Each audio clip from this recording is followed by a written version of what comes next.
Assalamualaikum warahmatullahi wabarakatuh. Mga minamahal na kapatid sa pananampalatayang Islam. So alhamdulillah, bilang isang mananampalataya ay tayo ay nagpapasalamat sa Allah dahil umabot tayo sa buwan ng Muharram.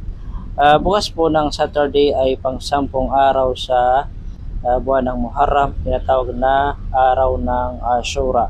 So sikapin natin na tayo ay makapag-fasting, makapag-ayuno sa araw na ito, dahil ang sinumang tao na mag-ayuno sa araw ng Ashura ay patatawarin ng Allah ang kaniyang nakaraan na isang taon na kasalanan. Sabihin, kapag ikaw ay nag-ayuno bukas ng ika-10 araw sa Muharram, araw ng Ashura, ay patatawarin ng Allah ang isang taon na nakaraan na kasalanan mo.